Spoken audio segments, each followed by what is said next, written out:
श्लोकम् 24 विजयनागरी रागम्। विजयाम्बिके विमलाम्बिके। श्लोकम् 24 जगत्सूते धात जगत्सूते धात हरिरवतिरुद्रगच्छभयते हरिरवतिरुद्रगच्छभयते तिरस्कुर्वन्नेतत्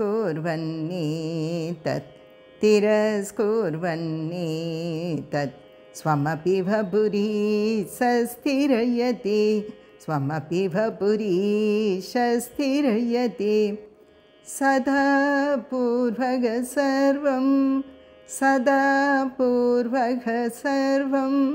तदितमनुगृह्णाति सशिवस् तदितमनुगृह्णाति सशिवस् दवाज्ञामालम्ब्य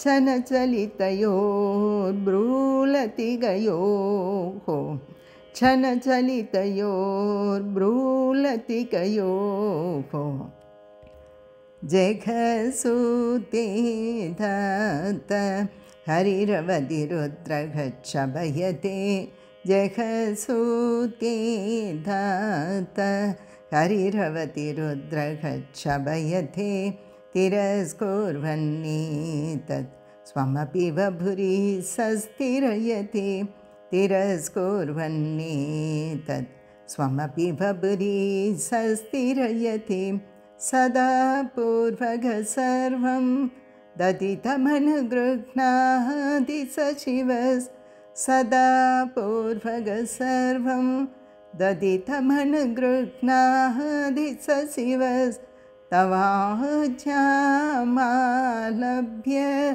छनचलितयोर्ब्रूलतिगयोः दवाज्ञामालम्ब्य छनचलितयोर्ब्रूलतिगयोः जगत्सूते धात हरिरवतिरुद्रगच्छभयते तिरस्कुर्वन्नेतत् स्वमपि वपुरी सस्थिरयति जगत्सूते धात हरिरवतिरुद्रगच्छभयते तिरस्कुर्वन्नेतत्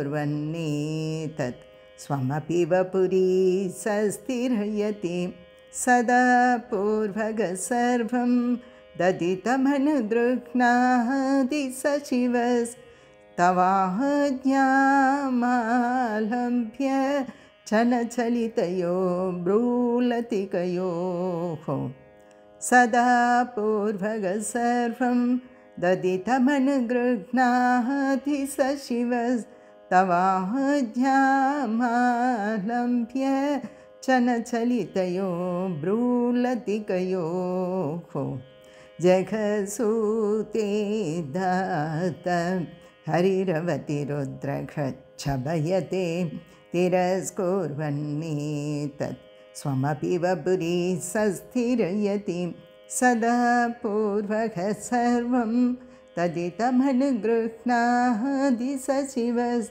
तवाज्ञामालभ्य छनचलितयोर्ब्रूलतिगयोः जगत्सूते धात हरिरवतिरुद्रगच्छभयते तिरस्कुर्वन्नेतत् स्वमपि वपुरी सस्थिरयति सदा पूर्वग सर्वं ददितमनुगृह्णाति सशिवस् तवाज्ञामालम्ब्य छनचलितयोर्ब्रूलतिगयोः।